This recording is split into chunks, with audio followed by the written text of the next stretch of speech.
Hello, welcome to Back to School Night here at University Middle School. My name is Miss Gooney, and I'm either your child's sixth grade or eighth grade ESL teacher. I'm just going to tell you a few things about myself and my classroom, and I'm also here to just ensure you that although we are starting off virtually, and this is a weird, crazy time for all of us, learning is still occurring, and I'm so excited to have all of your children in my classrooms. We're going to have a blast. We're going to, make it do what it do and just make sure that we have a fun year regardless of what's going on in the world because education matters. I just want to start off by telling you some things about myself. So to start, once again, my name is Miss Gooney. I am a first generation Cameroonian. So I was born here in America, but my parents are from Cameroon. In that aspect, I'm very familiar with, different languages being spoken at home. I do speak French and my family speaks multiple languages, French being one of the primary ones. So I'm a little familiar with Creole and I've been learning my Spanish, I've been learning a little bit of Spanish, but I'm just accustomed to having a household where English isn't the only language spoken. So in that aspect, I do relate to a lot of my students. I've been working in education for 6 years.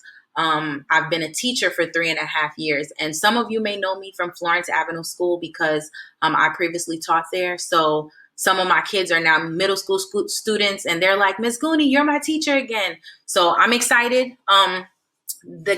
Some of my sixth graders are transitioning into middle school, and so am I. So we're on this journey together. A little bit about my education. I have a bachelor's and a master's in communication and media. And recently I acquired a master's in urban education with the focus on ESL. I'm very passionate about education. If I could go back to school 100 more times, I would. If I didn't have to pay for it, I would stay in school because I think education is really important. And I make sure to, let all my students know that education is really important in their lives and it's going to help them go far. So that is something that I pour out to my kids and I let them know that it's cool to be smart, it's cool to be educated. My next slide, I just want to talk to you guys about our schedule. If your student is in my class, they either have me for first and second period, sixth and seventh period, or eighth or ninth period. Those are my current schedules. I'll talk to you later about my virtual hours, but this is their general schedule. I did not highlight A or B days, which is a thing here at middle school, but your child has me every single day. So it's not a matter of A or B days. They have my class every day. Next, I want to talk to you about some classroom expectations. This online learning thing is new for all of us, but we still have to lay down some, foundational stuff just to make sure the kids kind of understand that even though it's different, it's still a classroom and you have to respect it as such. So it's important that the students are always on time. It's also important that there's no talking when I'm talking. I prefer when the students keep their microphones muted because sometimes there's a lot of interference with things going on at home, or sometimes there's siblings in other classrooms. So unless they have something specific to tell me or they're answering a question, I ask that their microphones are muted just so that everybody else can be able to pay attention to the lesson. My class is an open environment. I always want the kids to share new ideas with me. I always tell my students, we're all teachers here. So you teach me, I teach you, you teach each other. They are very welcome to ask questions. That's my favorite question of the day. Does anybody have any questions? I do understand that for ESL students, I have to move a lot slower and I have to be very clear sometimes in my direction and just the way I teach things. So I'm always encouraging them to ask questions when they don't know. This is a fun environment. I want the kids to always have fun. Okay, so like I was pointing out, this is definitely a fun environment. I want them to have fun. I want them to be respectful of not only me, but also each other and themselves.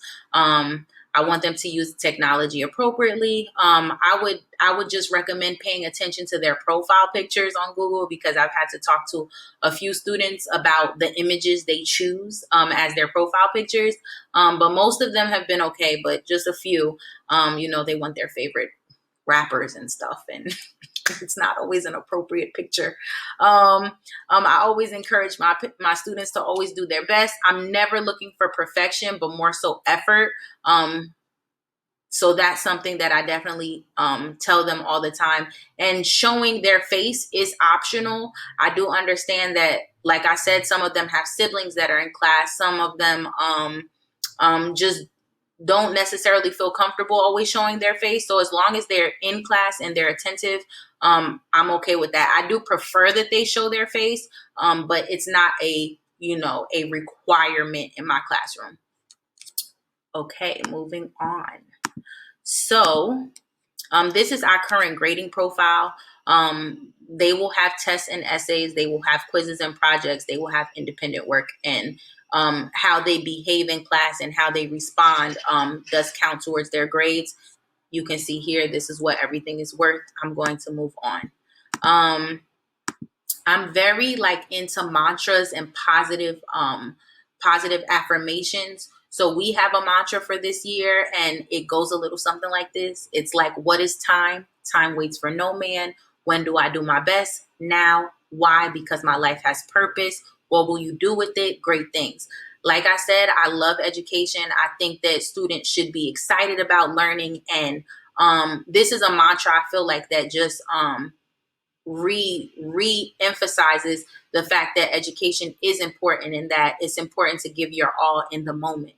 My goals for your children are to grow their vocabulary, to strengthen their comprehension skills, to expand their language structures, to grow their grammar, increase their reading and writing skills, enhance their critical thinking skills, and to move students beyond their current WIDA status. So all of your students are considered ESL students, which typically just means that, they're either learning English for the first time, or at once they were they grew up speaking one language and now they're once again learning a new language, or they speak both. And academically, sometimes it causes a little bit of confusion. So they require some extra, help in, making sure what they're learning is clear. Your students are placed on a WIDA level. So if they are in ESL classes, they are between a level 1 and 4. Anything in the 5 or 6 range is no longer considered an ESL student per se. So when I say in the previous post, when I said I want to move them beyond their current WIDA status, I always want them to be getting higher on this proficiency level every year. That's my goal. And to hopefully have them in a mainstream ELA class versus an ESL class. I'm going to miss them, but I do want them to grow so that they can move on to be in a general ELA class. Okay, I'm just going to move forward. So the curriculum we use here at University Middle School is collections. It's really awesome. It has tons of awesome stories that they can use to, once again, enhance their critical thinking and comprehension skills. We also use iReady as a digital intervention reading program. And in my class specifically, the assignments that you will see or the students have to do on a daily basis are question of the day. Those are often do nows or exit tickets, classwork, which is work they work on in class sessions, homework, which is typically independent work, but it's always based on information they learned in class. So they have a lot of support when it comes to completing homework independently, and research projects. I think research is very important. It's the way of the future. So I want to prepare my students for high school and beyond. So I implement research projects now. They're not like crazy or anything, but they're actually pretty cool for the kids, especially now that we are virtually learning, because they can use tools like Google Classroom and Google Slides to create these interactive projects. And they can take time and research information. For the month of September, we did a research project on new beginnings.